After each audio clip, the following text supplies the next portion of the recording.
সুপ্রভাত সকলকে। আজকে আপনাদের ঘুরে দেখাবো আমাদের হুগলি জেলার ব্যান্ডেল চার্চ। চলুন। হুগলি জেলার এই ব্যান্ডেল চার্চ যেতে হলে আপনাকে শিয়ালদা থেকে মেন লাইনে ট্রেন ধরে চলে আসুন নৈহাটি। নৈহাটি থেকে আপনি ব্যান্ডেল লোকাল পেয়ে যাবেন।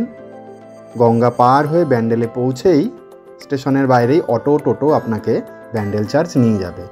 যদি হাওড়া থেকে আসতে চান, হাওড়া থেকে সরাসরি ব্যান্ডেল লোকাল পেয়ে যাবেন। প্রচুর ট্রেন আছে যেগুলো ব্যান্ডেলের উপর দিয়ে যায়। একমাত্র বর্ধমান কড লাইনের ট্রেন বাদে সমস্ত ট্রেনই ব্যান্ডেল স্টেশনে থামে। স্টেশন থেকে বেরিয়ে আপনি খুব সহজেই টোটো অটো পেয়ে যাবেন ব্যান্ডেল চার্চ যাবার। চলুন আপনাদের ঘুরিয়ে দেখাই এই ঐতিহ্যশালী একটি ধর্মীয় স্থান।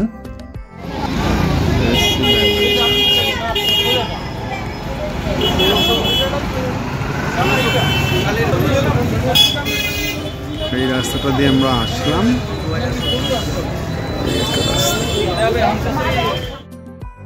এছাড়াও আপনি যদি ব্রিজ পার হয়ে নিজস্ব যানবাহনে আসতে চান তাহলে হাওড়া ব্রিজ হয়ে সোজা জিটি রোড ধরে চলে আসুন ব্যান্ডেল, অথবা বালি ব্রিজ হয়ে গঙ্গা পার করে জিটি রোড ধরে চলে আসতে পারেন ব্যান্ডেল।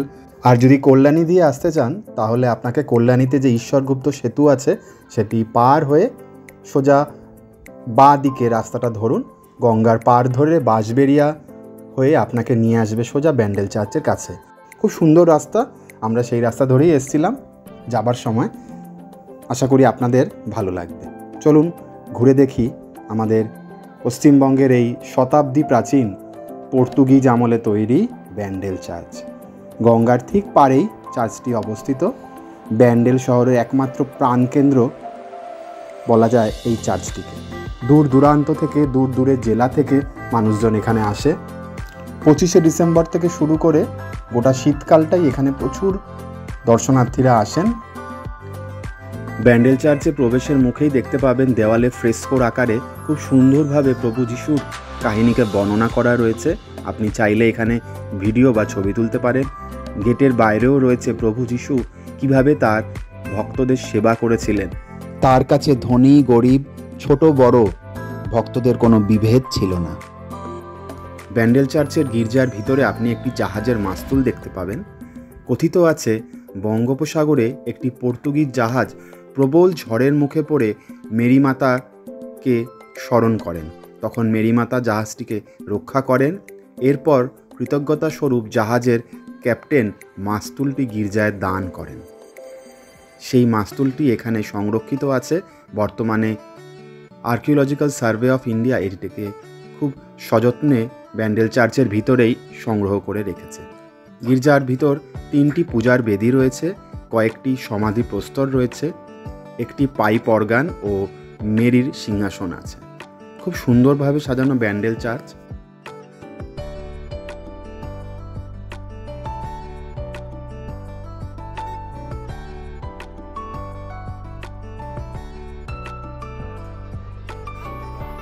প্রত্যেকটি জায়গাতেই এখানে খুব সুন্দরভাবে প্রভু যিশুর কার্যকলাপকে আমাদের সামনে ফুটিয়ে তোলা হয়েছে।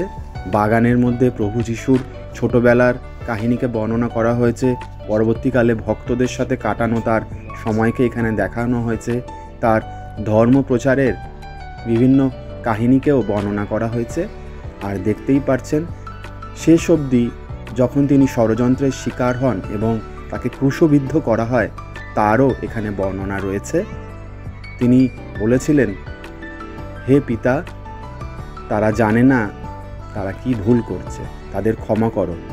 তিনি তার বিরুদ্ধে ষড়যন্ত্রকারীদেরও ক্ষমা করতে বলেছিলেন। আসলে তিনি বলতে চেয়েছিলেন তারা না বুঝেই এত বড় একটা কাজ করতে চলেছে। এখানেই যিশুর উদারতার প্রকাশ পায়। আসুন ঘুরে দেখি এই ঐতিহ্যশালী ব্যান্ডেল চার্চ। এখানকার যে বাগানটি ছিল বর্তমানে বন্ধ রয়েছে, কারণ এতটা বড় জায়গা আর পরিষ্কার পরিচ্ছন্ন করতে গেলে অনেক খরচ হয়, লোকজনেরও প্রয়োজন হয়। তাই শুধুমাত্র চার্চ এবং তার ভিতরের অংশটাই দেখানো হয়েছে। বাগানে যাওয়ার কোনো অনুমতি নেই।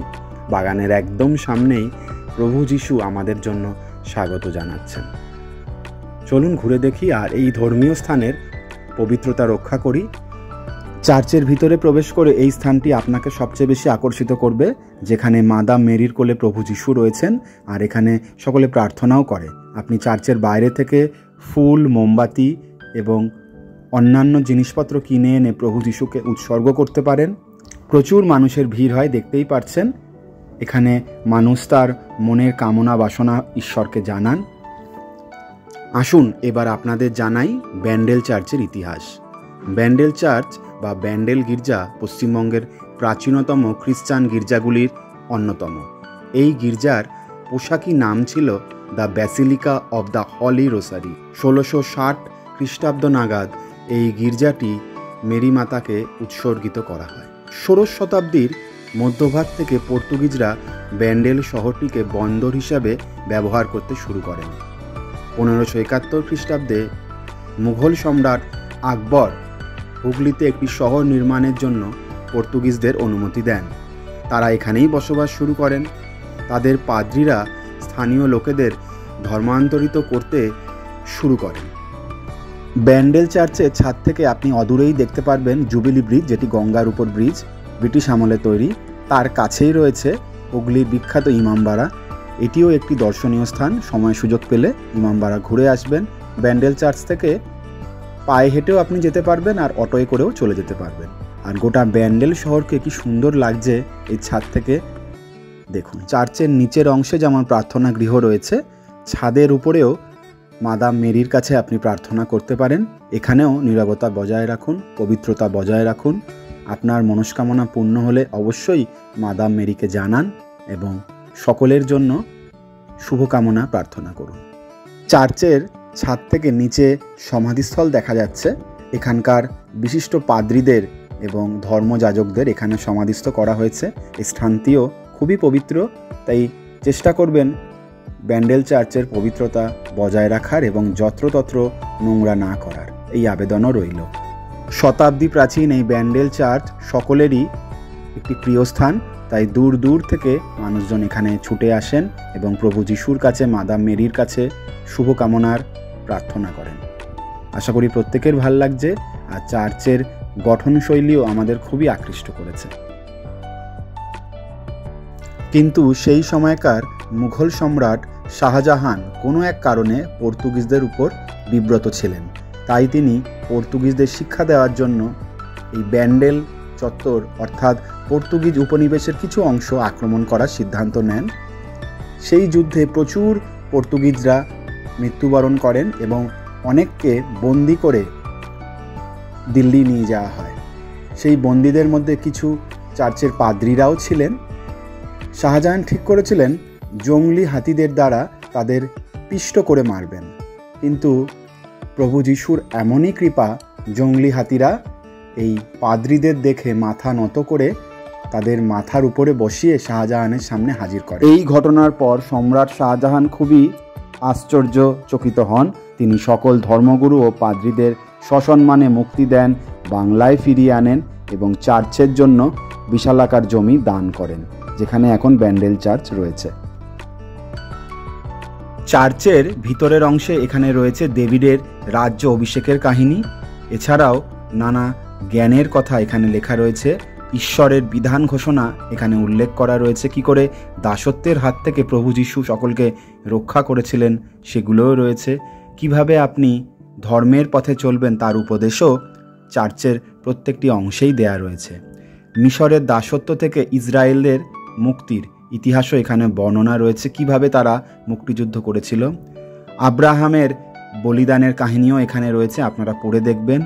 মহাপ্লাবন যে হয়েছিল 2340 খ্রিস্টাব্দে, তারও বর্ণনা ব্যান্ডেল চার্চের দেয়ালে রয়েছে। আমি প্রত্যেকটি অংশই আপনাদের তুলে দেখালাম।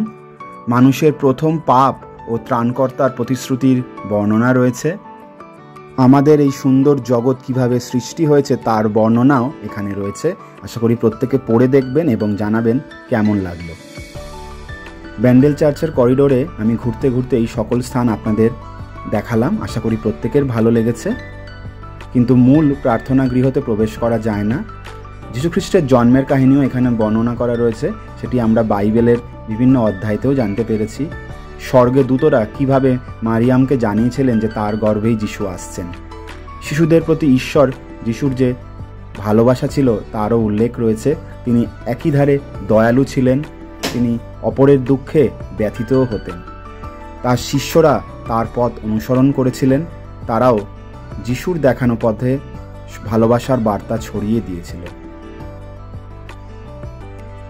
প্রভু যিশু প্রত্যেককেই তার সন্তানের মতো বিবেচনা করতেন, প্রত্যেকের প্রতি তিনি আদর ভালোবাসা দিয়ে ভরিয়ে দিতেন। আশা করি আমরা এই সকল বাণী পড়লেই বুঝতে পারব তিনি অলৌকিকভাবে কিভাবে রুটি বৃদ্ধি করেছিলেন তার কাহিনীও আমরা পড়েছি ছোটবেলায়। জেরুজালেমে যিশুর অভ্যর্থনা যখন হয়েছিল প্রচুর মানুষজন এসেছিলেন প্রভু যিশুকে দেখতে। প্রভু যিশুর জীবনী পড়লে আমরা জানতে পারি যে তিনি সারা জীবনই হতদরিদ্রের পাশে ছিলেন, তাদের প্রতি জীবন উৎসর্গকৃত করেছিলেন। কিন্তু প্রত্যুত্তরে তাকে যখন তার প্রিয়জনদের হাতে ক্রুশবিদ্ধ হতে হয় সেটিই ছিল খুবই বেদনাদায়ক। ক্রুশবিদ্ধ হয়ে প্রভু যিশু 7 দিন পর যখন আবার পুনর্জন্ম পান বা পুনরুত্থান করেন, তিনি তখন বলেছিলেন যে আমার প্রিয় ভক্তগণেরা, তোমরা জানো না তোমরা কি ভুল করেছিলে। তিনি তার পিতা ঈশ্বরকে বলেছিলেন, হে পিতা, তুমি এদের ক্ষমা করো, এরা জানে না এরা কি ভুল করছে। তিনি সর্বদাই ক্ষমা প্রদানের বিশ্বাসী ছিলেন, তিনি কখনোই প্রতিহিংসা পরায়ণ ছিলেন না, অপরের প্রতি ভালোবাসা তিনি সবসময় বিলিয়ে গিয়েছেন। প্রত্যুত্তরে হয়তো তিনি তার সঠিকভাবে পাননি, কিন্তু তবুও তিনি ভালোবাসার পথ থেকে পিছপা হননি। ব্যান্ডেল চার্চের মূল যে প্রার্থনা কেন্দ্র বা প্রার্থনা গৃহ, সেখানে ছবি বা ভিডিও তোলা যায় না, তাই দেখাতে পারলাম না। তবে বারান্দায় প্রভু যিশুর জন্মকাহিনী, প্রভু যিশুর পূর্বে কি কি ঘটেছিল সেগুলো এখানে বর্ণনা করা হয়েছে ছবির সাহায্যে এবং লেখনীর সাহায্যে। সেগুলো আপনাদের সামনে তুলে ধরলাম। আশা করি ভালো লাগবে। পড়ে দেখবেন, যখন আসবেন পড়বেন, ছবি তুলবেন, নিজেও পড়বেন, অন্যকেও পড়ার সুযোগ করে দেবেন। মূল যে প্রার্থনা গৃহ রয়েছে সেখানে প্রবেশ করে কিছুটা সময় কাটাবেন, দেখবেন খুব শান্তি অনুভব করবেন, মন প্রাণ ভক্তিতে ভরে উঠবে। এখানেও দেওয়ালে ফ্রেস্কো জাতীয় নকশা করা রয়েছে এবং বিভিন্ন খ্রিস্টান পাদ্রীদের ছবি, তাদের বাণী এখানে লিপিবদ্ধ করা রয়েছে মূল প্রেক্ষাগৃহে, যেটা আপনাদের দেখাতে পারলাম না। প্রভু যিশুর বাণীতে বিশ্ব ভ্রাতৃত্ব এবং মানবতার বার্তা সবসময় প্রকাশ পেয়েছে। আসুন আমরা মানবতার বার্তা ছড়িয়ে দিই। ব্যান্ডেল চার্চ ঘুরে আপনাদের সকলের ভালো লাগলো, আপনারাও আসুন, ঘুরে যান আমাদের এই ব্যান্ডেল চার্চ। ব্যান্ডেল চার্চ যতটা আপনাদের দেখাতে পারলাম দেখালাম, আশা করি ভালো লাগবে। ভালো লাগলে অবশ্যই এই পবিত্র স্থান একবার ঘুরে যাবেন। খুব সুন্দরভাবে সাজানো আমাদের ব্যান্ডেল চার্চ, সময় সুযোগ পেলে ঘুরে যান। প্রচুর মানুষের ভিড় হয় এই সময়টাই, শীতকালে শেষে। একদম উপর থেকে নিচ ঘুরে যেতে পারে। চলুন। এই ভাস্কর্যের কাজ আপনাদের মোহিত করবে। আশা করি আপনারাও এর সাথে ছবি তুলবেন এবং আপনাদের গ্যালারিতে রাখবেন। আর এখানে ব্যান্ডেল চার্চের মাস টাইমিংসও দেওয়া রয়েছে, সবাই নজর রাখবেন। সকলের কাছে অনুরোধ রইল, সময় সুযোগ পেলে ব্যান্ডেল চার্চের ভিতরে বসে এখানকার বাংলা, ইংরেজি অথবা পর্তুগিজ ভাষার ধর্মীয় বাণী শুনবেন, খুব ভালো লাগবে। প্রার্থনা করবেন যাতে সকলের জীবন সুখময় হয়ে উঠুক।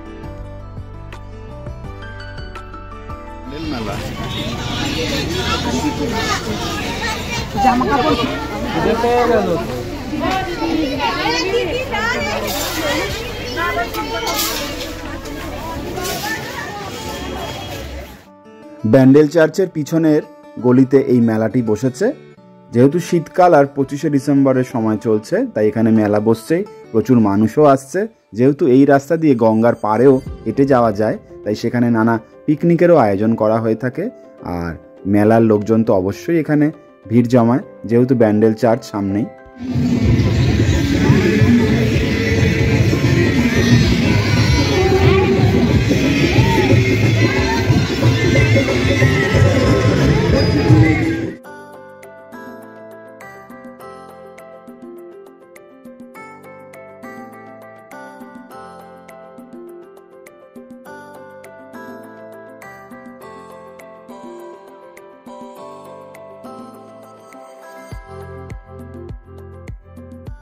এখানে গঙ্গা নদীর কিছুটা সংস্কার প্রয়োজন, কারণ প্রচুর আবর্জনা পড়ে রয়েছে।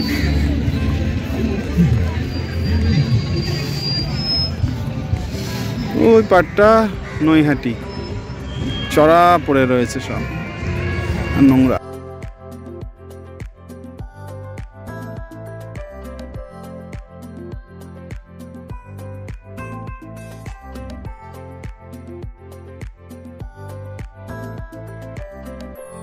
ব্যান্ডেল চার্চের বাইরে প্রচুর যানবাহন পেয়ে যাবেন, আপনি নিজ গন্তব্যে খুব সহজেই পৌঁছে যেতে পারবেন।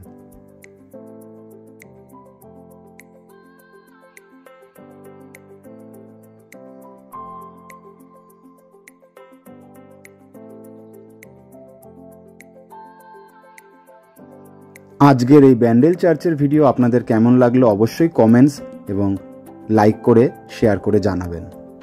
এখন আমরা গঙ্গা নদী বা হুগলি নদী পার হচ্ছি, সেই ভিডিও আপনাদের সামনে তুলে ধরলাম। দেখছেন পাশে একটা নতুন ব্রিজও হচ্ছে। ফেরার সময় আমরা ঈশ্বরগুপ্ত সেতু দিয়ে বাঁশবেড়িয়া থেকে পার হয়ে কল্যাণী চলে আসলাম, তারপর ট্রেন ধরে আগরপাড়া। ব্যান্ডেল চার্চ ঘোরার পাশাপাশি আপনি চাইলে এর আশেপাশেই যে লাহিড়ী বাবার আশ্রম, মা হংসেশ্বরী মন্দির, ত্রিবেণী দরগা ঘুরে দেখতে পারেন। প্রত্যেকটি জায়গায় খুব সুন্দর।